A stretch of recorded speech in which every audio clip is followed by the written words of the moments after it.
सर्वमङ्गलमाङ्गल्यं सर्वकल्याणकारकं प्रधानं सर्वधर्माणां जैनं जयतु शासनं जैनं जयतु शासनं जैनं जयतु शासनम्।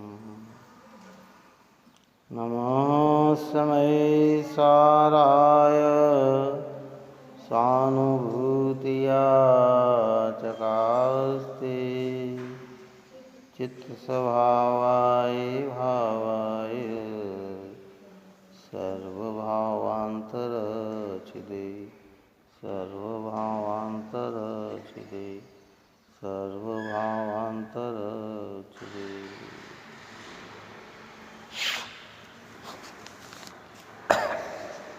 गाथा 92 नंबर की पूर्ण हुई। अज्ञान से ही कर्म बंध होता है।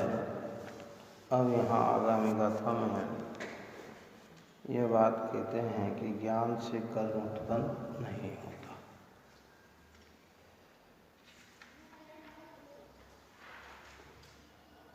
अज्ञान से कर्म उत्पन्न होता है तो ज्ञान से कर्म उत्पन्न नहीं है। अज्ञान अर्थात दो द्रव्य में एक पने की मान्यता, स्वभाव और विभाव को एक रूप जानना, कर्म और आत्मा को एक पने से अनुभव करना, ये सब अज्ञान है। और इस भाव से मिथ्यार्थ संबंधी कर्म का बंध होता है। अब यहाँ कहते हैं कि जब ये जीव ज्ञान उत्पन्न करता, ज्ञान को प्राप्त होता है, तो फिर इसे मिथ्यार्थ संबंधी कर्म का आश्रय नहीं होता, कर्म का आवागमन नहीं होता।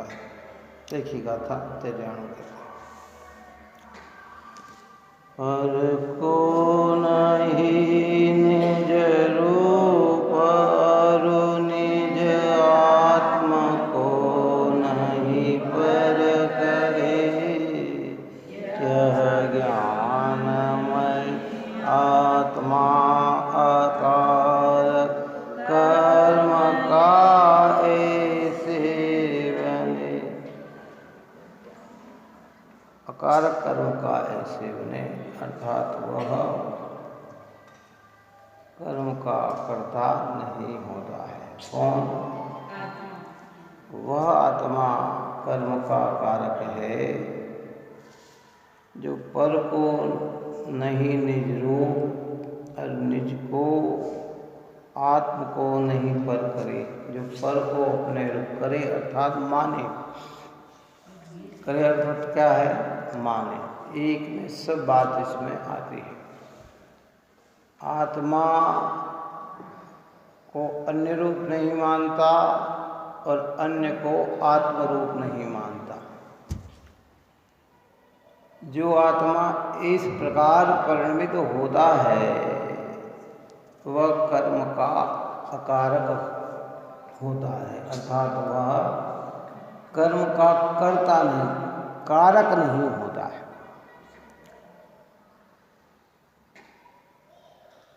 अब उसका अर्थ सीधा है कि जब पर को अपना माने नहीं और अपने को पर का माने नहीं, तो जब मिथ्या भाव ही नहीं है तो कर्म का कर्ता किस? यही बात समझ में नहीं आई क्या? अभी यहाँ मुख्यता काय की चल रही है? मिथ्यात्व और अनंतानुभूति, बस इतना ही लेना है। यहाँ जितनी चर्चा है वो इसकी इसी के रूप की है, क्योंकि अनंत संसार का कारण तो यही है। जब तक ये भाव हृदय से नहीं निकलते हैं तब तक चाहे जितने प्रकार के कार्य कर ले, कर्म का बंधन बंद नहीं होता है, संसार का अंत नहीं होता है। संसार का अंत अगर कहीं हो तो इन भावों से होता है। आत्मा अर्थात त्रिकाल ज्ञान स्वरूप शुद्ध चैतन्यमय, इस ज्ञानमय आत्मा में पर को मिलाए नहीं और इस ज्ञान से रहित जिनकी सत्ता है, जिनका जो परिणमन है, उनमें अपने को न मिलाए। निज को पर का करता पिछान, या पर को निज का करता पिछान। अपने को पर का मानना और पर को अपना मानना, यही मिथ्या भाव है। और जब भिन्न भिन्न को भिन्न भिन्न जान लिया और एक दूसरे में एक दूसरे को मिलाया नहीं, तो कहते हैं कि फिर जब कारक ही नहीं तो कर्ता कैसे, फिर कार्य कैसे? दृष्टि जब ज्ञायक पे बन जाए तो मिथ्या भाव ही ना हो तो मिथ्या संबंधी बंद कैसे? बात ही समझ में नहीं है। अभी हमारे बंद क्यों हो रहा है कि हम पर को निज कर रहे हैं और निज को पर कर रहे हैं। अब पर कहकर इतनी स्पष्टता पहले अपन कर चुके हैं। पर कहकर स्थूल में पुद्गल, धर्म, अधर्म, आकाश, काल और अनंत जीव, ये सब क्या है? ये सब पर है। और वे सूक्ष्म में चले आए तो जो कर्म के उदय के जो परिणाम है, जिसको ऊपर में सुख दुखादिक राग देशादिक कहा, ये कर्म के औदिक उदय में होते हैं, काय में होते हैं। ये जीव का नेचुरल भाव नहीं है। अगर इनमें भी कर्ता बनेगा, अर्थात ये मैं हूँ और ये मेरे हैं और मैं इनका हूँ, ऐसी मान्यता बनाए रखेगा तो भी मिथ्या संबंधी ही कर्म का बंध होगा। अब चाहे संयोग में तो कैसे ही क्यों ना खड़ा हो, श्रावक की भूमिका में होगा या मुनि की भूमिका में होगा, वृत्ति की भूमिका में होगा, और राग और आत्मा में एक पना अनुभव करेगा तो बंध तो संसार का ही होगा। और ग्रस्त जीवन में भी होगा और राग और आत्मा से भिन्नता का अनुभव करेगा, एक दूसरे को एक दूसरे में न मिलाएगा तो मिथ्या संबंधी बंधन नहीं। राग का बंधन तो 10वें गुण स्थान तक चला जाता है। कहाँ तक जाता है? 10 बुद्धिपूर्वक 6ठे गुण स्थान तक और अबुद्धिपूर्वक 10वें गुण स्थान तक।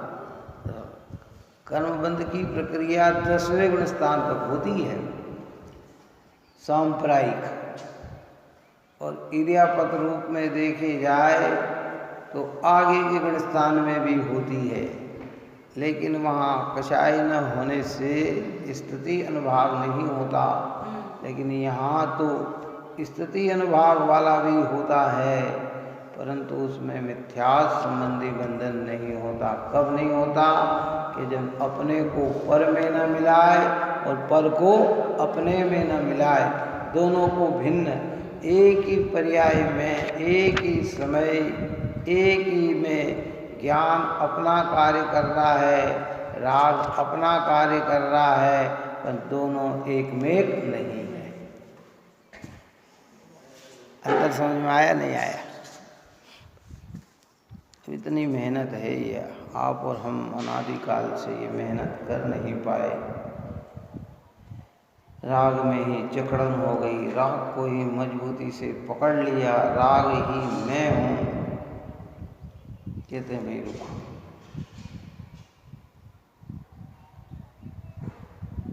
आचार्य समझाते हैं कि राग अलग चीज और ज्ञान अलग चीज। ज्ञान नेचुरल स्वभाव है, राग संयोगी भाव है। ऊपर में अपन ने चर्चा की थी जब आश्रय और आत्मा की भिन्नता को समझा। यह आश्रय कैसे है कि निबद्ध है, यह आश्रय कैसे हैं कि ये अशरण है, ये अध्रुव है, ये अनित्य है, ये दुख रूप है और फल ही जिनका दुख है। और भगवान आत्मा कैसा है कि वो निबद्ध नहीं, वो स्वभाव रूप है, वो बंधा हुआ नहीं है, वो स्वतंत्र है, ज्ञान स्वतंत्र है। वो अध्रुव नहीं, वो ध्रुव है, वो त्रिकाल है। राग व्यय और उत्पाद स्वरूप है, ध्रुव स्वरूप नहीं है। राग में ध्रुवता नहीं है, राग में व्यय है, विनाश होता है और राग उत्पन्न होता है। और ज्ञान ध्रुव रूप है। क्या? ज्ञान की पर्याय में व्यय भी होता है, ज्ञान की पर्याय में उत्पाद भी होता है और ज्ञान की पर्याय में ध्रुवपना भी है। अंतर समझना इस बात को। क्या क्या कहा? जैसे क्रोध है ना, क्रोध उत्पन्न हुआ और क्रोध विनाश हुआ, पर क्रोध ध्रुव रूप से नहीं रहता है। और ज्ञान क्या है? उत्पन्न भी हुआ, पर्याय उत्पन्न हुई, मति हुई, मति से विलय होकर श्रुत हुई, मति का विलय हो गया और श्रुत का उत्पाद हो गया। लेकिन फिर भी ज्ञान ज्ञानपने से कैसा रहता है कि ध्रुव रहता है। ये दोनों के अंदर अंतर है। हाँ, अब हम क्या है कि जो उत्पाद और व्यय कर रहे हैं उसमें तो हम जोड़ते हैं, और जो त्रिकाल रूप से रहता है उसकी श्रद्धा नहीं करते, उसमें हम नहीं जोड़ते हैं। दोनों को एक में एक मान लेते हैं। बस यही हमारा भ्रम है, यही अज्ञान है। गुरुदेव श्री ने बहुत इसका अच्छा खुलासा किया कि अरे भाई हमारी भ्रांति क्या है। इसलिए यहाँ का पर को नहीं निज रूप अरूप, निज आत्म को नहीं पर करे। निज आत्मा को, जब दो द्रव्य की बात चलती हो तो आत्मा को पूरा लेना। कितना लेना? आत्मा को पूरा पूरा, मतलब अनंत गुणों का पिंड वाला आत्मा लेना। और जब स्वभाव और विभाव की बात चलती है तो वहाँ ज्ञान गुणमय आत्मा को लेना, चैतन्य गुणमय आत्मा को लेना। वहाँ रागमय आत्मा को नहीं लेना, वहाँ किसको लेना? चैतन्य में। और दो द्रव्य की बात चलती, दो द्रव्य से भिन्न करना है तो वहाँ पूरा राग भी आत्मा के अस्तित्व में आएगा। किसके अस्तित्व में आएगा? जो ऊपर में अपन ने चर्चा करके आए हैं कि राग का कर्ता जीव ही है, ज्ञानी जीव ही है, राग रूप परिणमन जीव का ही है। तो वो पुद्गल आदि का परिणमन जीव का नहीं, ये बताने के लिए। और जब अंदर में आएंगे तो अब कहेंगे राग अलग है और ज्ञान अलग है। ज्ञान और राग को भी एक में एक में मानेगा तो मिथ्या दृष्टि ही रहेगा।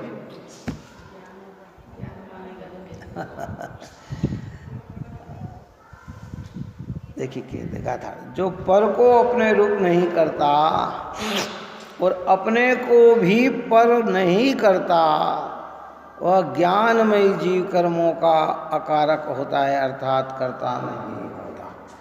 वो ज्ञानमयी जीव।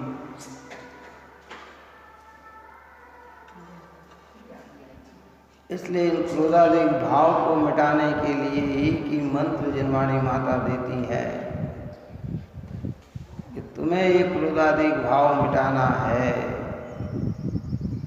एक ज्ञान मात्र अनुभव करो कि मैं ज्ञान मात्र हूँ, जिसको हमारे जयचंद जी छाबड़ा जी ने लिखा कि आत्म केवल ज्ञानमय, निश्चय दृष्टि निहार और सब विभाव परिणाममय, आश्रव भाव विडार। ये आश्रव का विडार करना हो, आश्रव यानी क्रोधादिक, आश्रव यानी रागादिक, आश्रव यानी मिथ्यात्वादिक। इन सब भाव को अगर हमें मिटाना है तो एक अनुभव करना, क्या अनुभव करना कि आत्म केवल ज्ञानमय।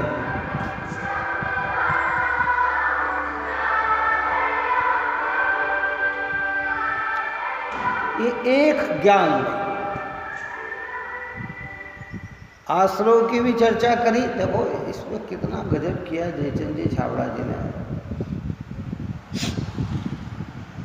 कि भावना तो आश्रव भावना है। कौन सी?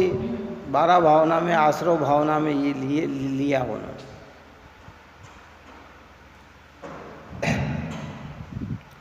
ये भावना तो आश्रव है,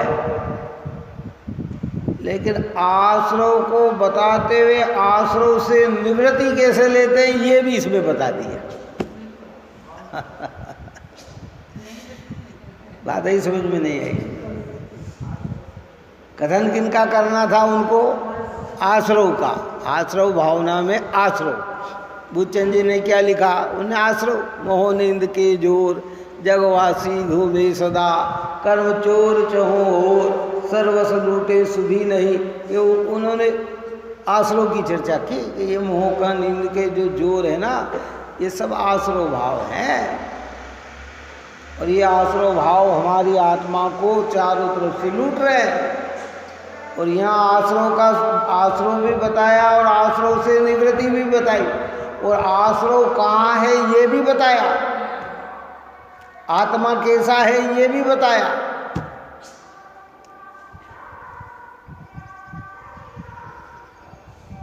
फिर से सुने भावना को देखो। आत्म केवल ज्ञानमय, निश्चय दृष्टि निहार। निश्चय से देखा जाए, निश्चय अर्थात क्या? एक स्वभाव की दृष्टि से देखा जाए, मूलपने से देखा जाए तो आत्मा कैसा है कि ज्ञानमय है। ये तो आत्मा का रूप बताया। दूसरा पॉइंट पकड़ना है, सब विभाव परिणाममय। क्या कहा? सब विभाव यानी सारे विकार,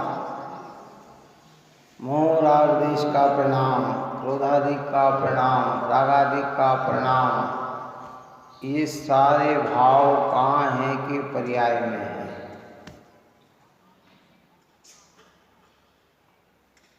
स्वभाव में नहीं है।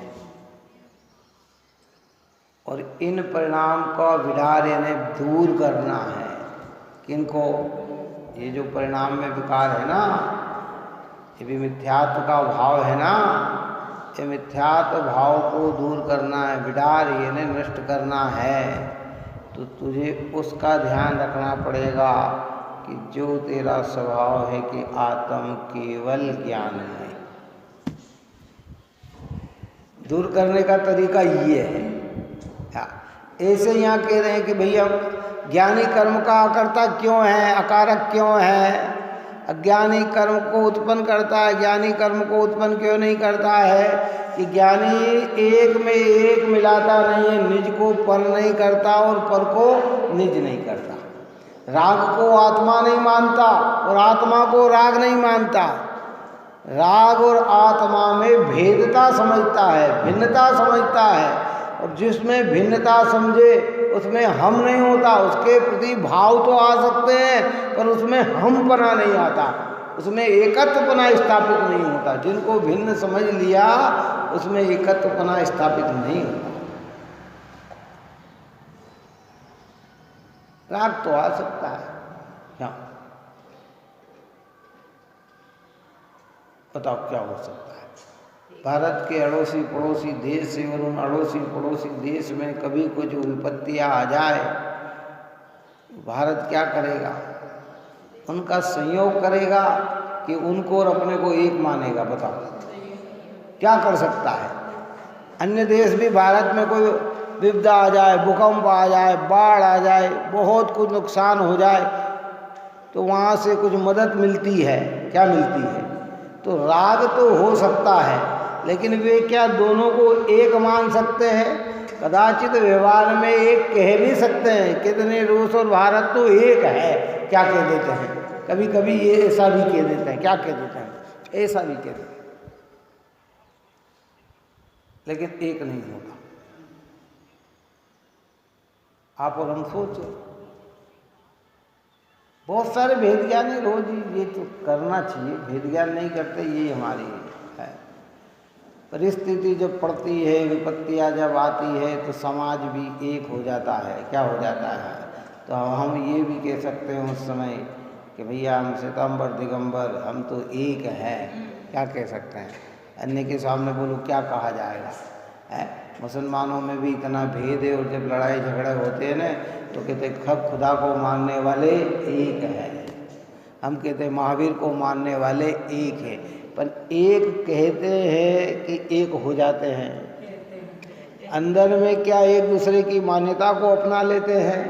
क्यों कि नहीं भाई हमारे यहाँ जैसा तुम परिणम और तुम्हारे यहाँ नहीं, कहते हैं एक है, बाहर में एक है, लेकिन अंदर सिद्धांत की भिन्नता तो बनी रहती है।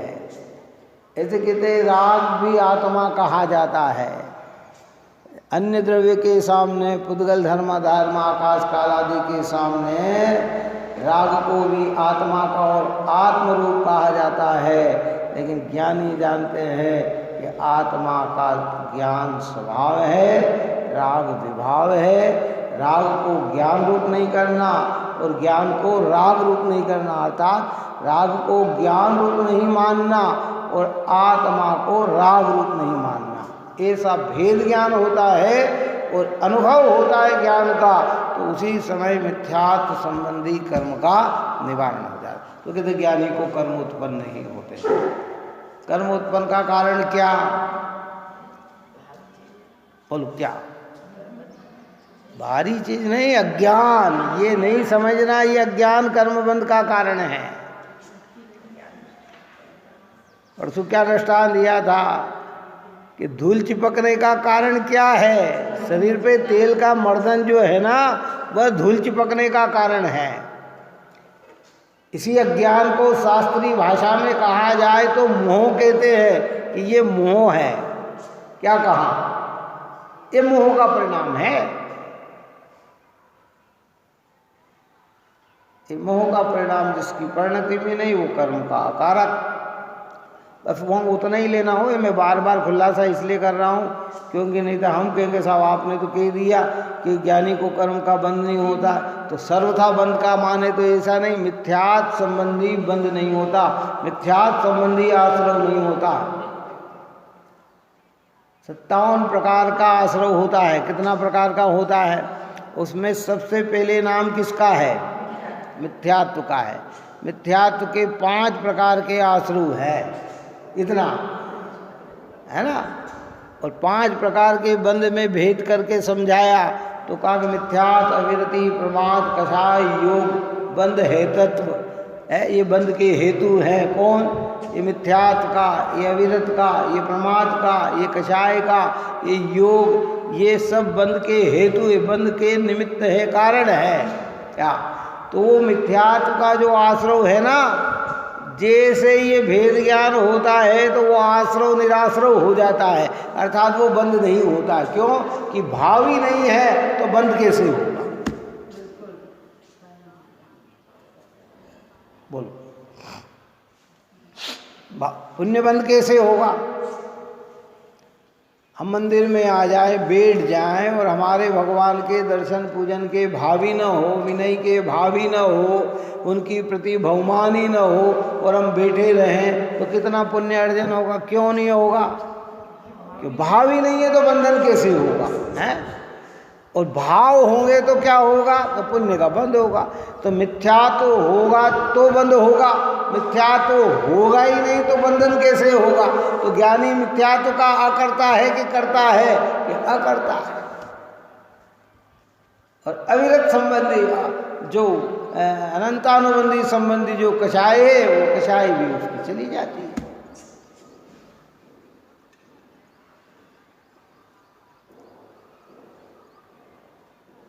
सोचो विचार करो भाई,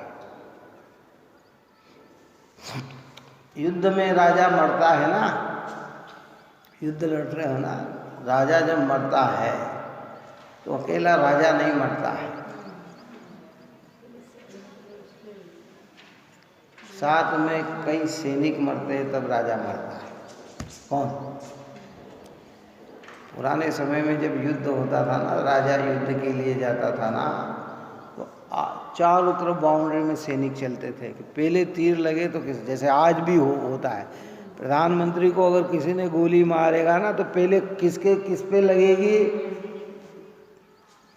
इसके बॉडीगार्ड पे। वो सुरक्षा में चलते हैं ना, सुरक्षा में चलते हैं, ये सुरक्षा में चलते हैं। राजा मरेगा तो साथ में फिर क्या होगा, अगर अंदर तक गोली चली गई है तो फिर बाहर तक तो ऐसे कह रहे मिथ्या तो जाएगा, तो अनंतानुबंधी को साथ में लेके जाता, अकेला नहीं जाता है। कैसा मिथ्यात्व चल गए और कछाएं हमारी अनंतानुबंधी की है कि नहीं है, नहीं है मिथ्यात्व गया तो अनंतानुबंधी साथ में चली जाएगी। और मिथ्यात्व क्या है कि निज को पर करना और पर को निज करना। देखो बहुत सरल है, समझ में कठिन हो सकता है लेकिन विषय सरल है। क्या है? अरे भाई देखो, दो द्रव्य है तो दो द्रव्य को दो द्रव्य रूप माने, एक द्रव्य रूप ना माने। स्वभाव विभाव है तो स्वभाव विभाव को दो रूप माने, एक रूप ना माने। शरीर में रोग आया, पहले भी कहा था, शरीर में रोग आया, रोग और शरीर को एक मानते हैं कि रोग को शरीर से भिन्न मानते हैं? शरीर से भिन्न मानते हैं। और एक माने तो बताओ क्या हो? शरीर में रोग को और शरीर को एक मान ले कि ये तो ऐसा ही है, तो फिर कौन इलाज कराएगा इसका? बताओ, इलाज कराएंगे हम क्या? हम जानते हैं कि रोग शरीर का शरीर में होता है पर स्वभाव नहीं है। रोग शरीर में होता है पर स्वभाव नहीं है, इसलिए ये विभाव है तो इसे दूर किया जा सकता है। तो औषधि का सेवन करके रोग को दूर किया जाता है। ऐसे ही राग और ज्ञान को एक मान ले तो फिर राग को निकालने का प्रयत्न क्यों करें भाई? ये तो एक ही है, एक में निकालने का कोई प्रयत्न नहीं करता। जब पुराने समय के अंदर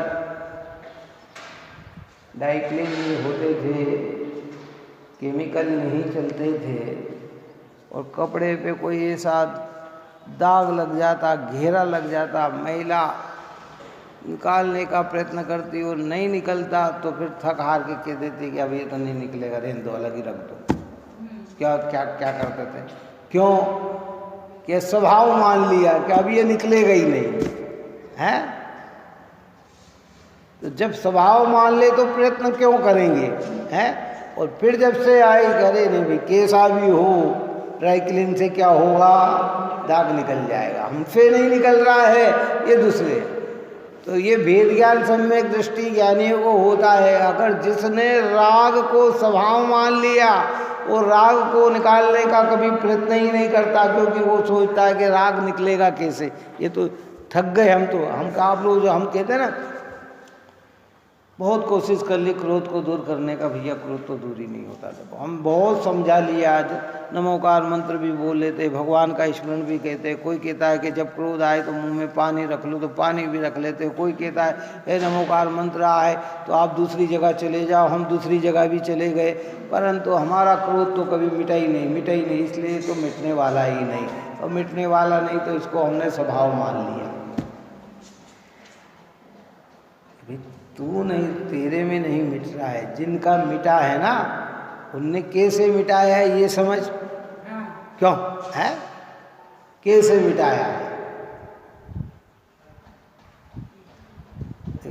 एक ज्ञान को लक्ष्य में लिया। जिस समय ज्ञान पे दृष्टि ली, ज्ञान में ज्ञायक में स्थिरता आई कि उसी समय क्रोध आदि का परिणाम निकल जाता है।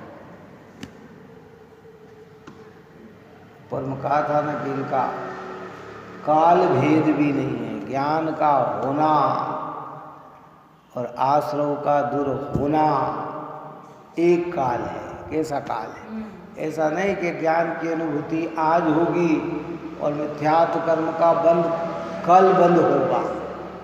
यहाँ कहते जिस समय तूने ज्ञान की अनुभूति की उसी समय मिथ्यात्व का भाव निकल गया। अब हमें प्रयत्न काय का करना कि ज्ञान की अनुभूति का करना, चैतन्य की अनुभूति का करना। हर समय ऐसा भास है कि वो मैं तो चैतन्य चैतन्य चैतन्य मैं हूँ। उन्होंने पहले कहा था ना, युगल जी ने अपनी भाषा में इसको कितना सरल करके समझाया कि चैतन्य का स्मरण प्रतिपल ही करो रे, प्रतिपल ही करो रे। भव के अनंत दुख को पल में हरो रे। अक्षय अनंत निज सौख्य निदान पाओ। गाओ अरे नित इसी के गीत गाओ। किसके गीत गाना? मैं गायक, मैं गायक, मैं गायक, मैं गायक, मैं गायक। गायक है ना ज्ञान स्वभावी आत्मा।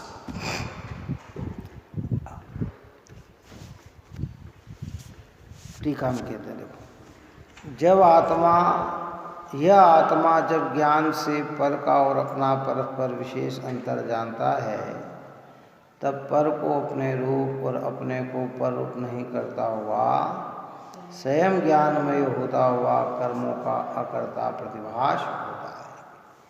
स्वयं ज्ञानमय होता हुआ कर्मों का अकर्ता प्रतिभास होता है, अर्थात कर्म को करता हुआ प्रतिभाषित नहीं होता।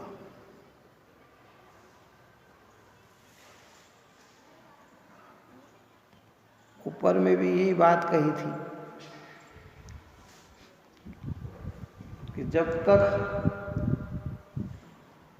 ज्ञान और आश्रव के विशेष अंतर को नहीं जानेगा, तब तक क्रोधाधिक में प्रवृत्ति हुए कर्म का संचय ही करेगा। क्या करेगा? अंतर नहीं जानेगा तो क्या है? पड़ोसी और अपने घर को जब तक भिन्न भिन्न नहीं जानेगा तो ये तो पड़ोसी के घर में घुसेगा, है?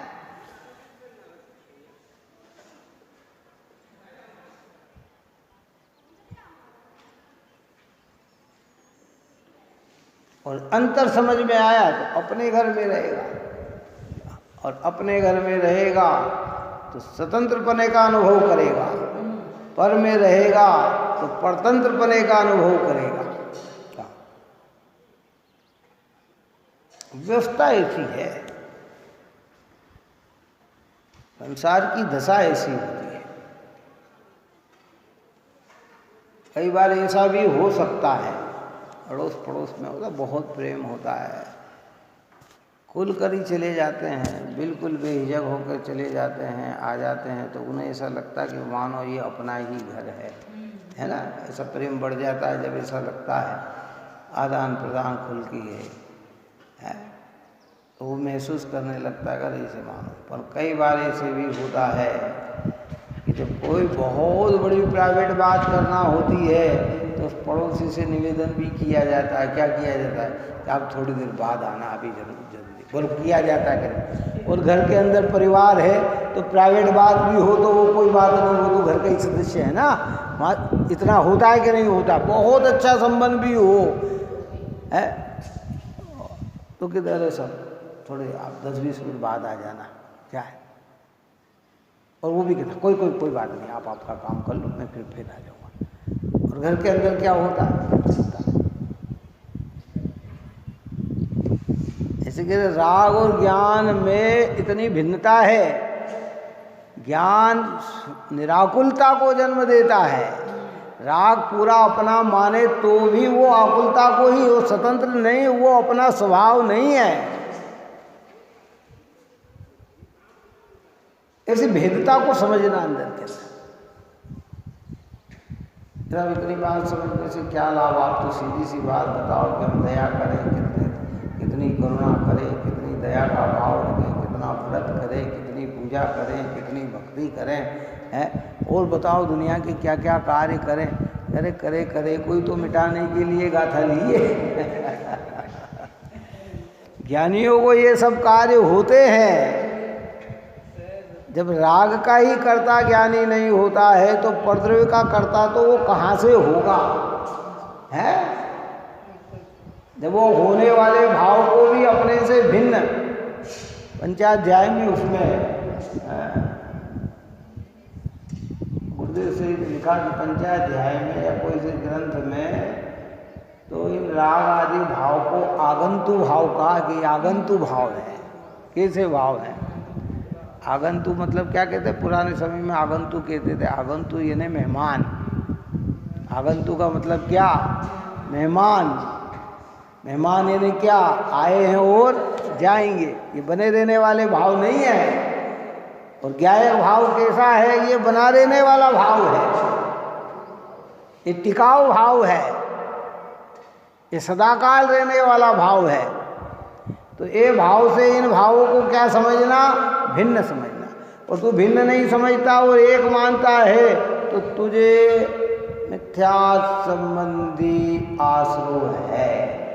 अज्ञानी मिथ्या संबंधी आश्रय, क्योंकि उसकी परिणति में होता है और ज्ञानी उन भाव का करता है। और ज्ञानी की परिणति में ये भाव होते नहीं है तो ज्ञानी इन भावों का करता है।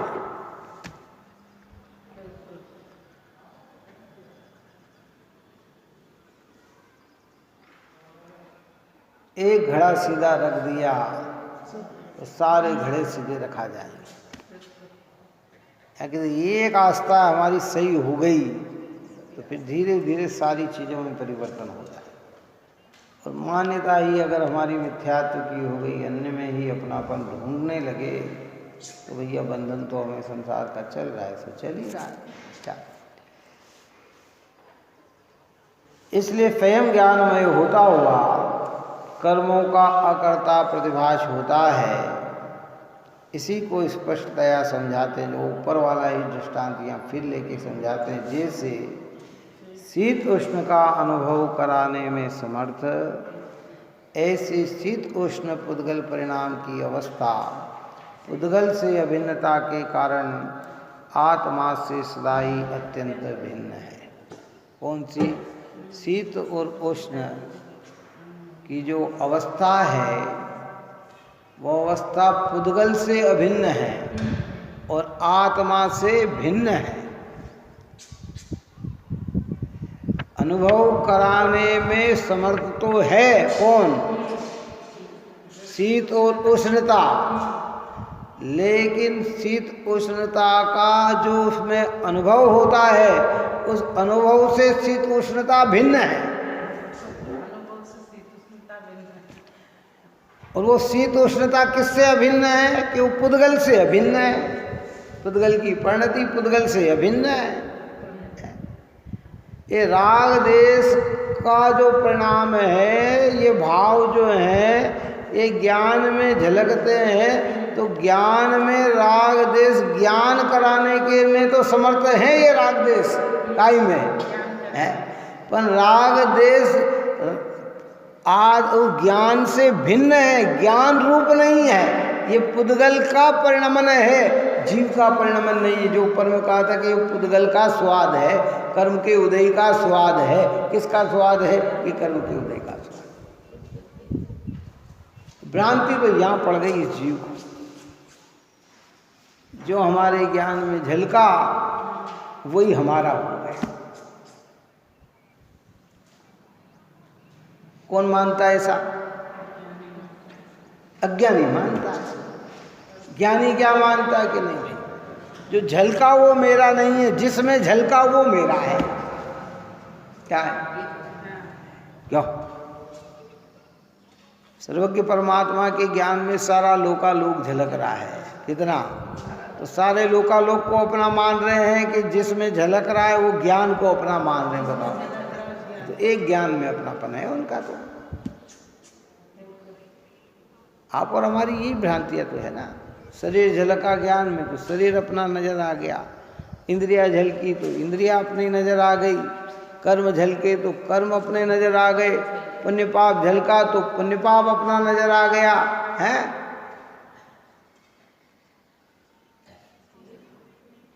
और ज्ञान ज्ञान में झलक रहा है, पर ज्ञान ज्ञान को अपना नहीं मान रहा। बस ये बात, ये दूसरे झलक रहे, इनमें तो सब में अपनापन जुड़ गया, लेकिन ज्ञान में अपनापन नहीं आया।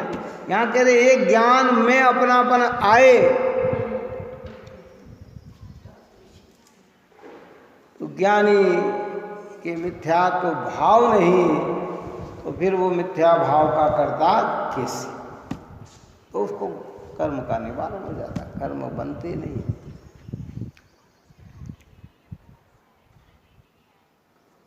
दया झलकेगी ज्ञान में, करुणा का भाव झलकेगा ज्ञान, सब में ज्ञान की ताकत बड़ी हो गई है। जब पकड़ने की शक्ति विशेष होती है ना, सब चीज़ झलकने लग जाती है। छोटी से छोटी चीज़ भी दिखने लग जाती है, छोटे से छोटे परिणाम भी ज्ञान में झलकने लग जाते हैं।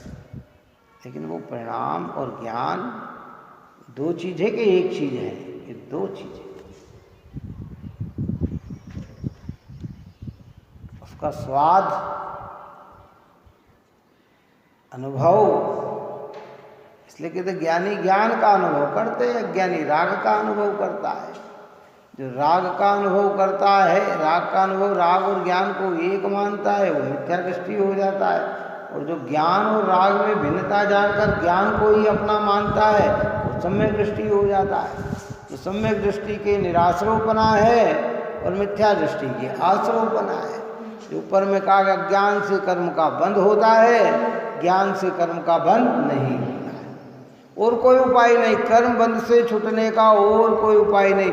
एन केन हजारों कार्य कर ले, उससे कर, हाँ, पाप से बदल कर पुण्य कर्म रूप तो परिणमित हो सकता है। जितनी भी बाहर की व्यवस्था है ना, ये इतना तो कर सकती है कि अगर हमारे अंदर बहुत तीव्र क्रोध है तो उस क्रोध को मंद कर सकती है। क्या कर सकती बाहर की चीज़ें? बहुत पाप का भाव है तो पुण्य में बदल हो सकता है, कठोरता का भाव है तो नम्रता में बदल सकता है। लेकिन मिटा नहीं सकता। मिटाने का तरीका सिर्फ एक ही है कि स्वभाव और विभाव में भेद ज्ञान करके स्वभाव का अवलंबन ले, तो विभाव की निज को पर रूप ना करे और पर को निज रूप ना करे, अर्थात पर को अपना ना माने और अपने को पराया ना माने। ऐसी जब मान्यता हो जाती है तो तत्क्षण मिथ्यात्व संबंधी आश्रय से निवृत्त हो जाता है। अब ये कार्य शरीर नहीं कर सकता, ये कार्य इंद्रियां नहीं कर सकती, ये कार्य मन नहीं कर सकता। ये कार्य कर सकता है तो मात्र ज्ञान कर सकता है। कौन कर सकता है? ज्ञान कर सकता है। शरीर के आधार की जितनी भी क्रिया है वे शुभ हो सकती है। देखो, योग की तीन ही प्रक्रिया होती है। योग की है ना, तीन प्रक्रिया होती है। दो ही प्रक्रिया होती है योग की, शुभोपयोग, अशुभोपयोग। कौन सी होती? आपके मन वचन काय या तो अशुभ हो सकते हैं या मन वचन काय शुभ हो सकते हैं। मन वचन काय की, क्योंकि ये पौद्गलिक है, ये शुद्ध नहीं हो सकते हैं। समझ में आ रहा? ये ज्ञान रूप नहीं परिणमित हो सकते हैं। ये या तो शुभ रूप, अभी हम यहाँ बैठे हैं, मन में भगवान का स्मरण है, जिनवाणी का ही स्मरण है, तो हमारा मन शुभ मन चल रहा है हमारा, है। वचन में हम जिनवाणी का ही बोल रहे हैं, अशब्द नहीं बोल रहे हैं, कठोर नहीं बोल रहे हैं, गाली गलौज नहीं कर रहे हैं, हिंसात्मक नहीं बात बोल रहे हैं, तो ये हमारे वचन शुभ वचन हो सकते हैं। काय में विनय पूर्वक बैठे वंदन कर रहे हैं, किसी का घात नहीं कर रहे हैं, तो ये काय हमारी शुभ हो सकती है। क्या हो सकती है? और जब अदवा तदवा चल रहे हैं, भाषा चाहे जैसी बोल रहे हैं, मन में चाहे जैसे विषय भोग या अन्य का स्मरण कर रहे हैं, तो ये अशुभ हो सकते हैं। क्या हो सकते हैं?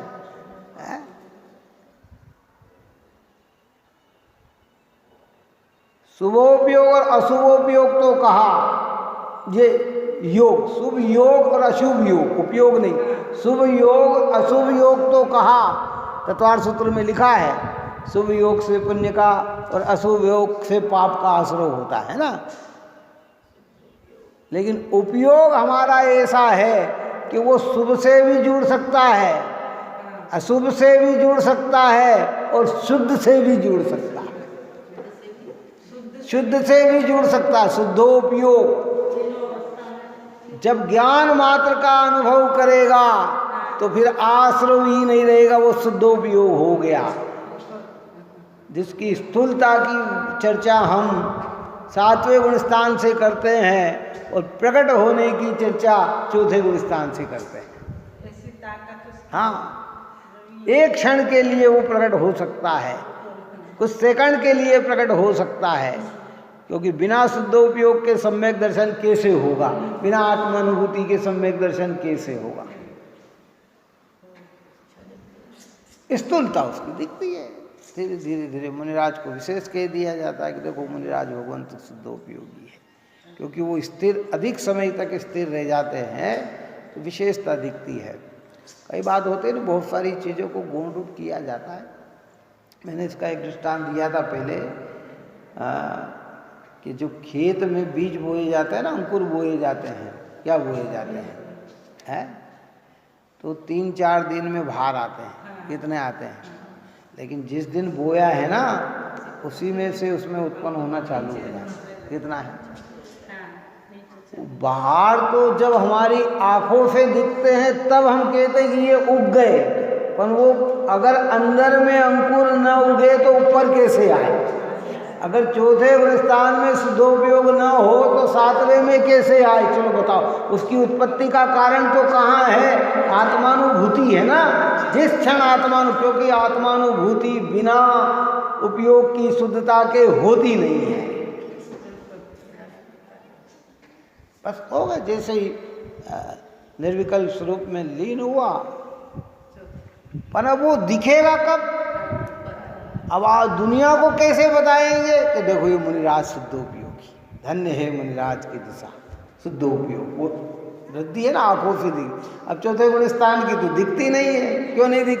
वो मिट्टी के अंदर जो अंकुर उत्पन्न हुआ वो तो अभी दिखता नहीं है क्या? और किसान देख लेते हैं, क्या कर, मतलब किसान क्या समझते हैं, अगर 2-3 दिन के अंदर अंकुर नहीं उगते हैं, 4 दिन में नहीं उगते, तो वो समझते हैं बीज खराब हो गया, पैदा नहीं हुआ इसके अंदर। क्या हो? कि बीज खराब हो गया, बोने नहीं आए ही नहीं, बाहर नहीं। तो बाहर तभी आएगा जब अंदर में प्रकट होगा। जिनके अंदर में भीतर में प्रकट होते हैं धीरे धीरे, और कई अंकुर ऐसे भी होते हैं कि जो भीतर में तो प्रकट हो जाते हैं पर बाहर आने में उनको कई दिन लग जाते हैं। कितना? एकदम नहीं है। आम का बीज हो गया, आपने पेड़ बीज डाल दिया तो ऐसा नहीं कि तत्क्षण निकलने लग जाएगा, उसमें टाइम लगेगा। क्या लगेगा? पर है तो सही ना, उत्पन्न तो हो गया ना। कई ज्ञानी ऐसे भी होते हैं जिनकी 4थे गुण स्थान 7वें गुण स्थान होने में बहुत सब, जैसे हमारे आदिनाथ भगवान का हम दृष्टांत देते ही है कि वो 4था गुण स्थान तो था ही, सर्वार्थ सिद्धि से ही लेके आए थे हैं, और 7वें गुण स्थान आने में कितना टाइम लग गया उनको? 83 लाख पूर्वांग लग गए। ये 83 लाख पूर्वांग के बाद जाकर उन्हें 7वां गुण स्थान प्रकट हुआ। इस पर्याय का हो। और 33 सागर अगर वहाँ के ढूंढे, कहाँ के ढूंढे? सर्वार्थ सिद्धि के, तो 33 सागर प्लस 83 लाख पूर्वांग तक वो उनका गुण स्थान 4था ही रहा। 4थे गुण स्थान होती रहे। तो कोई को बहुत जल्दी आ जाता, इधर डाला है इधर उत्पन्न हो जाता है। सबकी अपनी अपनी योग्यता रहती है। इसलिए हमें तो यहाँ ये समझाना है कि ज्ञान की ताकत इतनी है कि वह राग से भिन्न पड़ सकता है। शरीर और संयोग की ताकत नहीं है कि वो राग से और पड़ से भिन्न पड़ा दे। हम शरीर को एक से एक खाली बिल्कुल पाँव पे पाँव रखकर बैठ सकते हैं। कहाँ बैठ सकते हैं? इस शरीर में बिल्कुल हलन चलन न हो, इतना ऐसा भी कर सकते हैं। लेकिन बिना भेद विज्ञान के आत्मा की अनुभूति नहीं कर सकते। बिना ज्ञान से आत्मा की अनुभूति नहीं कर सकते। शरीर को तो कर सकते हैं। द्रविलिंगी मुनिराज जैसे कहते ना, द्रविलिंगी मुनिराज भी हो, कार्य सही करते तो बिल्कुल अडिग, ध्यान करते तो बिल्कुल अडिग है।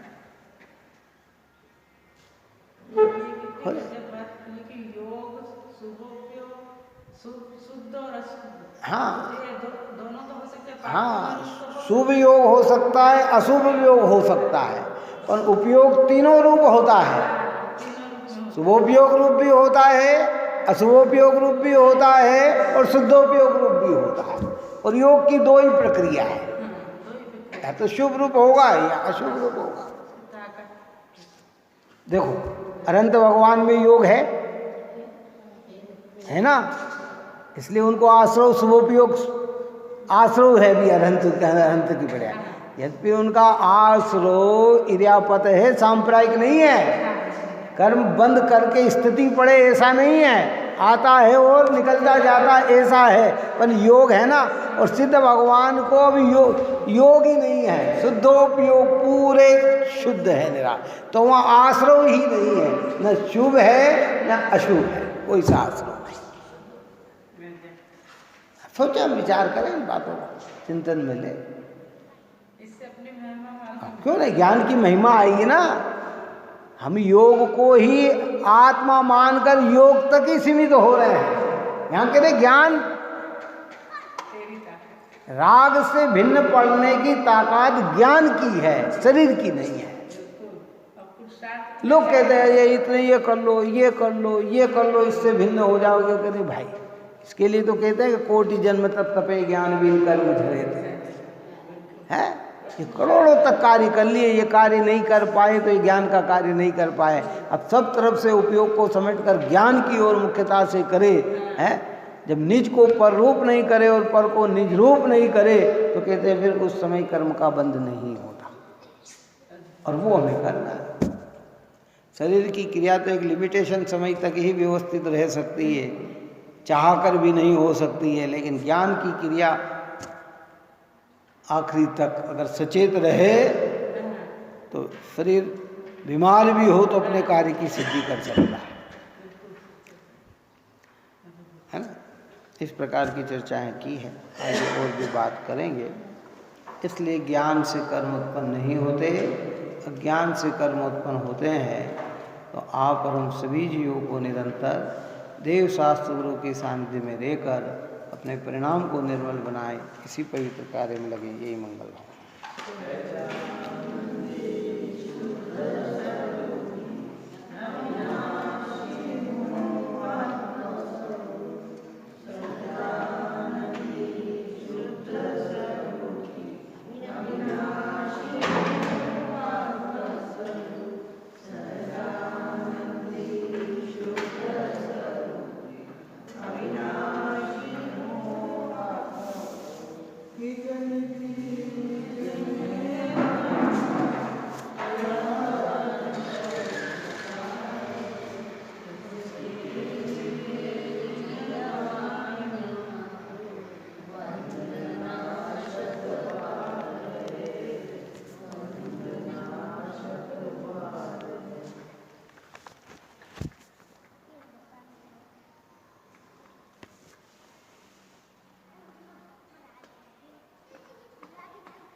ज्ञान